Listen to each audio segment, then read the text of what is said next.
दोस्तों नमस्कार। अपराध और रोमांच भरी कहानी की दुनिया में आपके स्वागत है। आशा आप सभी अपने अपने परिवार के साथ सुखी और स्वस्थ होंगे।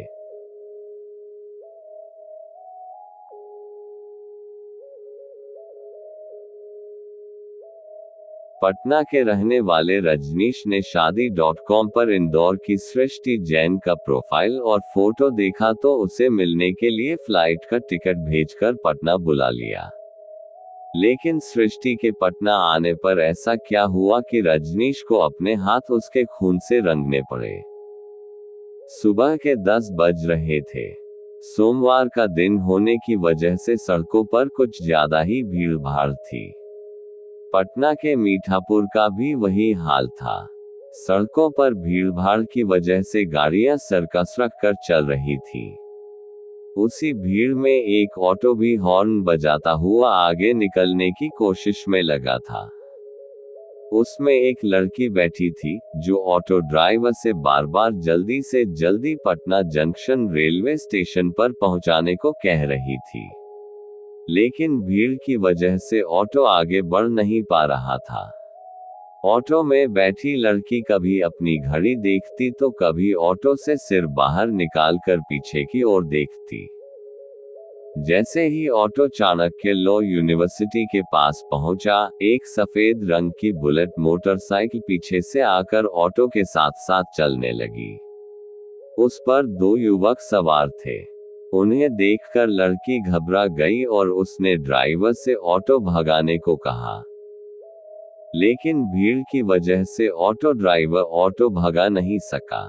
इसी बीच मोटरसाइकिल पर पीछे बैठे युवक ने पिस्तौल निकाली और ऑटो में बैठी लड़की को लक्ष्य बनाकर 4 गोलियां दाग दी। लड़की पर गोलियां दागकर मोटरसाइकिल सवार जिस तरह पीछे से आराम से आए थे, उसी तरह आराम से आगे बढ़ गए। उन्हें रोकने की कोई हिम्मत भी नहीं कर सका। गोलियां लगने से लड़की चीखी तो ऑटो ड्राइवर ने ऑटो रोका और लड़की की मदद करने के बजाय वह ऑटो ही छोड़कर भाग गया। गोलियां चलने से बाजार में अफरा तफरी मच गई थी। लोग दुकानें बंद करने लगे थे। थोड़ी देर में अफरा तफरी थमी तो लोगों को पता चला कि ऑटो में बैठी लड़की पर गोलियां चलाई गई थी। वह अभी भी उसी में घायल पड़ी है। कुछ लोगों ने तुरंत उसे अस्पताल पहुंचाया, जहां डॉक्टरों ने उसे मृत घोषित कर दिया। पुलिस को सूचना दी गई। पहले पुलिस ने घटनास्थल का निरीक्षण किया, उसके बाद अस्पताल गई। शिनाख्त के लिए लड़की के पर्स और बैग की तलाशी ली गई तो उनमें से मिले कागजातों से पता चला कि लड़की का नाम सृष्टि जैन था। वह इंदौर के स्नेहंगा की रहने वाली थी। वह गो एयर की फ्लाइट से दिल्ली से पटना आई थी और मीठापुर के मनी इंटरनेशनल होटल में ठहरी थी। उसे फ्लाइट से दिल्ली जाना था, लेकिन उसने फ्लाइट का टिकट कैंसिल कराकर पटना से इंदौर जाने के लिए पटना इंदौर एक्सप्रेस का टिकट करवाया था।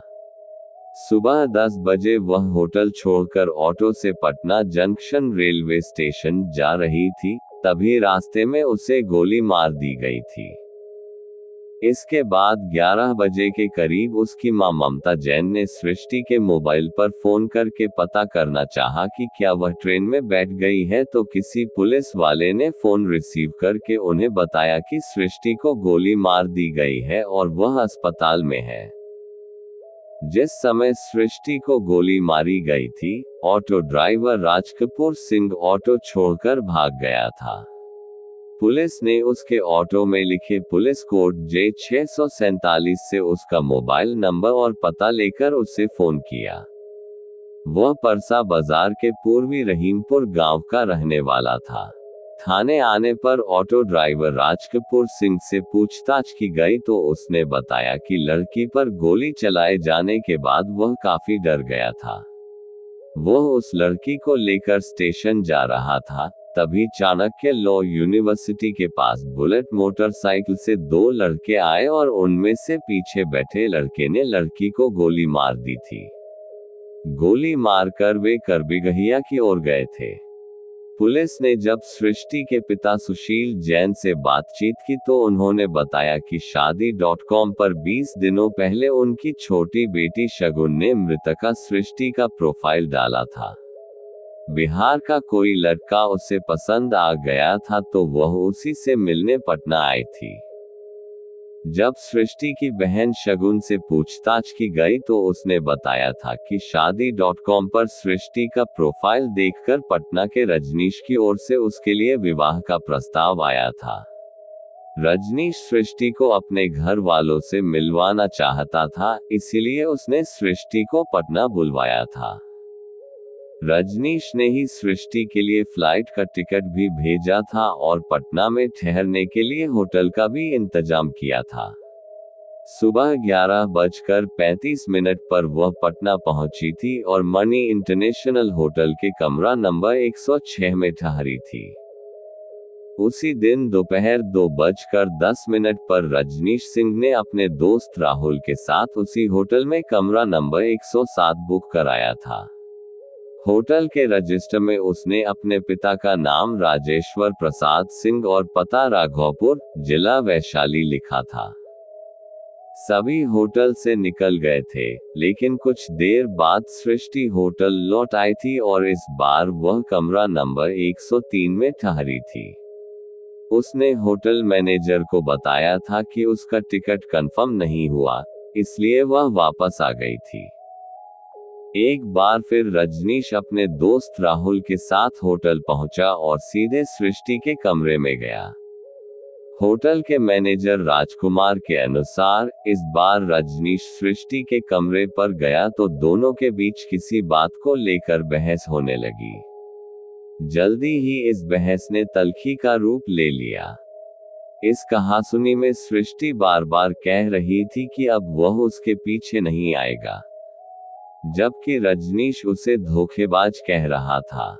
उसका कहना था कि उसने उसके 1 लाख रुपए ठग लिए हैं।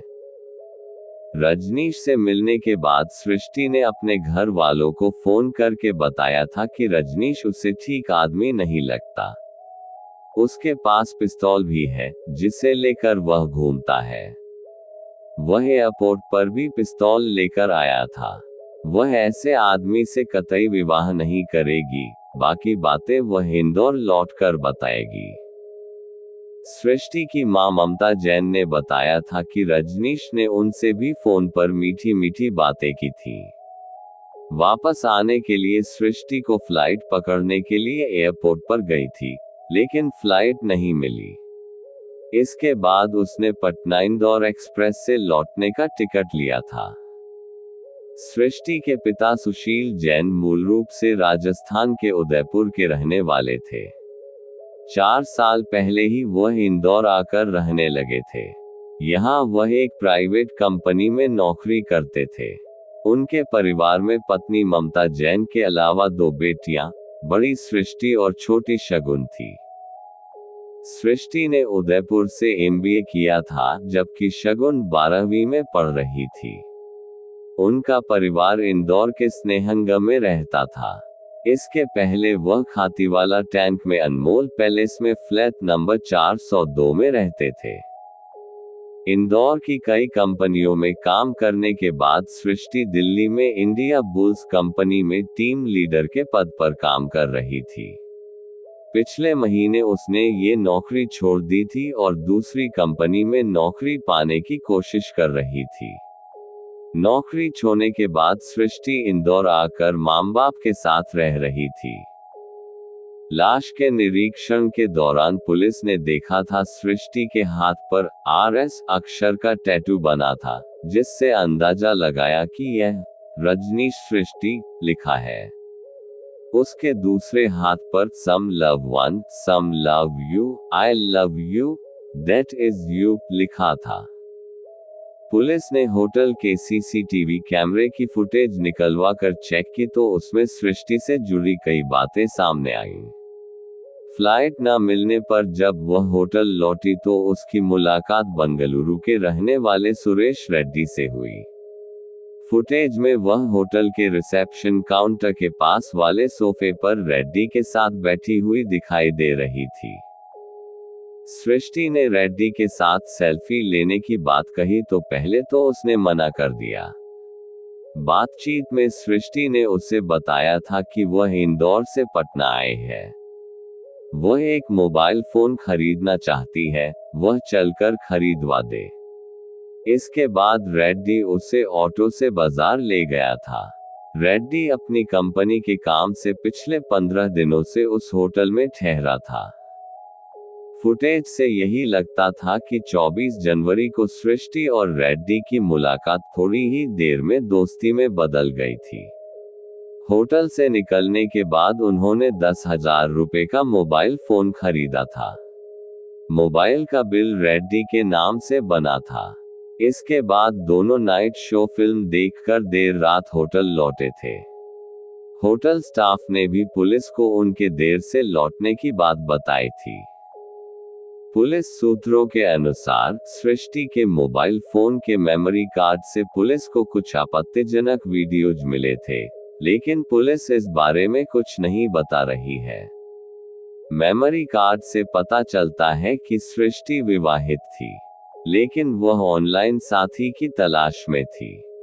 रजनीश की तरह सृष्टि ने भी अपने प्रोफाइल में खुद के बारे में गलत जानकारियां दी थी। सृष्टि के परिवार वालों ने पुलिस को बताया था कि उदयपुर में पढ़ाई के दौरान ही सृष्टि ने प्रेम विवाह कर लिया था, लेकिन वह शादी कुछ समय बाद ही टूट गई थी और सृष्टि ने अपने पति से तलाक ले लिया था। सोचने वाली बात यह है कि अगर रजनीश से सृष्टि की पहले से जान पहचान नहीं थी तो किसी अजनबी के बुलाने पर वह इंदौर से पटना कैसे चली गई। रजनीश सृष्टि के पड़ोस वाले कमरे में ही रात में ठहरा था, लेकिन ये बात उसने अपने घर वालों को नहीं बताई थी। दोनों के बीच कहीं पहले से तो कोई रिश्ता नहीं था। आखिर रजनीश बार बार सृष्टि पर 1 लाख रुपए ठगने का आरोप क्यों लगा रहा था? केवल विवाह के प्रस्ताव ठुकराने से कोई किसी लड़की की हत्या क्यों करेगा? सृष्टि की हत्या के 8 दिनों बाद सृष्टि के हत्यारे रजनीश को पुलिस ने गिरफ्तार कर लिया था। वह अपनी पत्नी और दोनों बच्चों के साथ कंकड़बाग में अपने किसी रिश्तेदार के यहाँ गया था, तभी पुलिस ने उसे पकड़ लिया था। पुलिस को उसके वहां आने की जानकारी पहले से थी, इसलिए सादे लिबास में वहां पुलिस वालों को तैनात कर दिया गया था। उसके आते ही पुलिस ने उसे पकड़ लिया था। वह पटना से होकर दिल्ली भागने की फिराक में था। पूछताछ में रजनीश ने पुलिस को बताया था कि सृष्टि उसे ब्लैकमेल करने लगी थी। लोगों को ब्लैकमेल करना उसकी आदत में शुमार था। इस काम में उसका परिवार भी उसका साथ देता था। पुरुषों को फंसाकर वह रुपए ऐंठती थी। यहाँ आकर उसने उससे गहने खरीदने को कहा था। सृष्टि के बार बार बदलते बात व्यवहार से ही रजनीश को उस पर शक हो गया था, जिससे उसने गहने खरीदने से मना कर दिया था। इसी बात से सृष्टि उससे नाराज हो गई और होटल में ही उससे बहस करने लगी, जो जल्दी तल्खी में बदल गई। बात ज्यादा बढ़ी तो वह रजनीश को गालियां देने लगी। इसके बाद सृष्टि ने अपना सामान उठाया और अकेली ही ऑटो से स्टेशन की ओर चल पड़ी। रजनीश के पास पिस्तौल थी ही। उसने देखा कि सृष्टि उसे धोखा देकर जा रही है तो उसने बुलेट से जाकर रास्ते में उसे गोली मार दी। राघवपुर के वीरपुर बरारी टोला का रहने वाला रजनीश किसान राजेश्वर प्रसाद सिंह का बेटा है। पुलिस ने उसके गांव वाले घर पर छापा मारा तो वहां से 7.65 बोर की गोलियों के 6 खोखे मिले हैं। रजनीश की 13 साल पहले किरण सिंह से शादी हुई थी। उसके 2 बच्चों में बड़ा बेटा प्रियांशु 12 साल का और छोटा बेटा कुणाल 9 साल का है। रजनीश की गिरफ्तारी से किरण काफी परेशान है। उसका कहना है कि उसके पति किडनी के मरीज हैं, अगर उन्हें समय समय पर दवाएं नहीं दी गई तो उनकी जान जा सकती है। किरण ने दिल्ली के अपोलो हॉस्पिटल में अपनी किडनी दान की थी।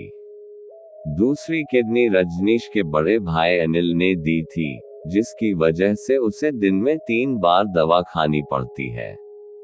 पीने के लिए उसे मिनरल वाटर दिया जाता है।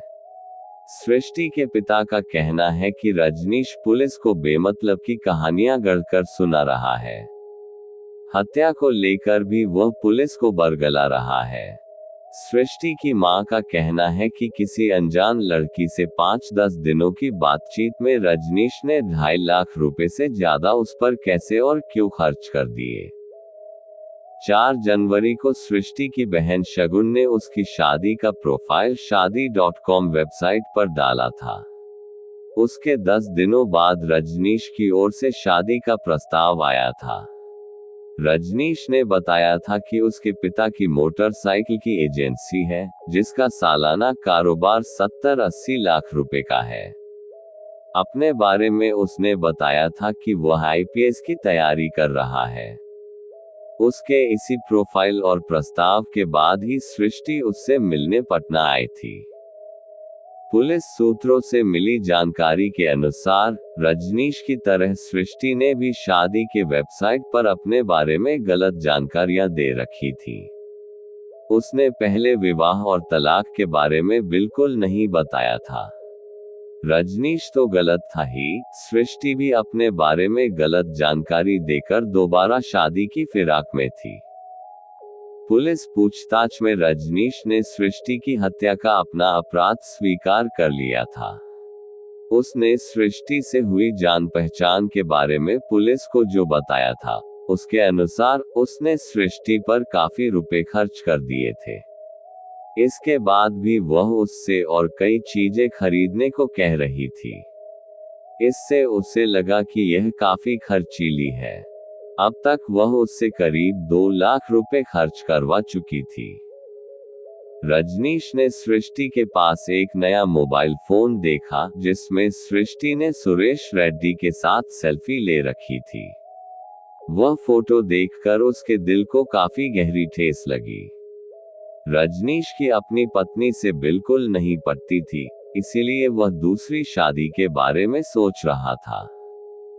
पहली नजर में सृष्टि रजनीश को बहुत अच्छी लगी थी, जिससे उसने उससे विवाह करने का मन बना लिया था। विवाह के बाद वह उसके साथ दिल्ली में रहना चाहता था, लेकिन जब वह उसकी उलझुल मांगों को पूरी नहीं कर सका तो सृष्टि ने उससे विवाह करने से मना कर दिया था। पुलिस को दिए अपने बयान में रजनीश ने बताया था कि सृष्टि की हत्या करके वह मीठापुर से सीधा अनीसाबाद होते हुए हाजीपुर चला गया था। रास्ते में महात्मा गांधी पुल से उसने अपना मोबाइल फोन, टैबलेट और पिस्तौल का लाइसेंस गंगा नदी में फेंक दिया था। इसी के साथ अपनी बुलेट मोटरसाइकिल को नाव पर रखकर गंगा नदी के बीच में डुबो दिया था। इसके बाद वह हाजीपुर, वैशाली और पटना में ठिकाने बदल बदल कर समय गुजारता रहा। रजनीश के बड़े भाई अनिल सिंह ने पुलिस को दिए बयान में कहा था कि रजनीश की किडनी ट्रांसप्लांट कराई गई है, जिससे वह शारीरिक रूप से काफी कमजोर है। ऐसे में वह किसी की हत्या कैसे कर सकता है। उसे दिन में 4 बार दवाएं खानी पड़ती हैं और मिनरल वाटर पीना पड़ता है। ट्रांसपोर्टर का कारोबार करने वाले अनिल का कहना है कि तबीयत खराब रहने की वजह से रजनीश गांव पर ही ब्याज पर रुपए देने का काम करता था। उसे हत्या के इस मामले में फंसाया गया है। बहरहाल रजनीश पुलिस की गिरफ्त में है और सृष्टि की मौत हो चुकी है। सृष्टि के पिता इस हत्याकांड की सीबीआई जांच की मांग कर रहे हैं। पुलिस का कहना है कि रजनीश के तार किडनी बेचने वाले गिरोह से जुड़े हो सकते हैं। शादी के बहाने रजनीश ने अपहरण की नीयत से सृष्टि को पटना बुलाया था, लेकिन उससे बातचीत के बाद सृष्टि को कुछ खतरा महसूस हुआ तो उसने वापस जाने में ही अपनी भलाई समझी। लेकिन वह लौट नहीं पाए क्योंकि रजनीश को उससे खतरा था। रजनीश पहले भी एक बच्चे के अपहरण के मामले में जेल जा चुका है। वैशाली के थाना जोरावरपुर में उस पर अपहरण का केस दर्ज है। कुछ दिनों पहले ही वह जमानत पर छूटा था। अगवा किए गए बच्चे का अब तक कोई सुराग नहीं मिल सका है।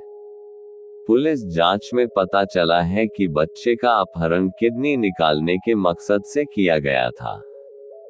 जांच के बाद पुलिस ने उसका खाता सील कर दिया था, जिसमें 90 लाख रुपए जमा थे। उसके घर से फर्जी स्टाम्प और कई सरकारी अफसरों की मुहरें बरामद हुई थी। रजनीश खुद भी 2 बार किडनी ट्रांसप्लांट करवा चुका है।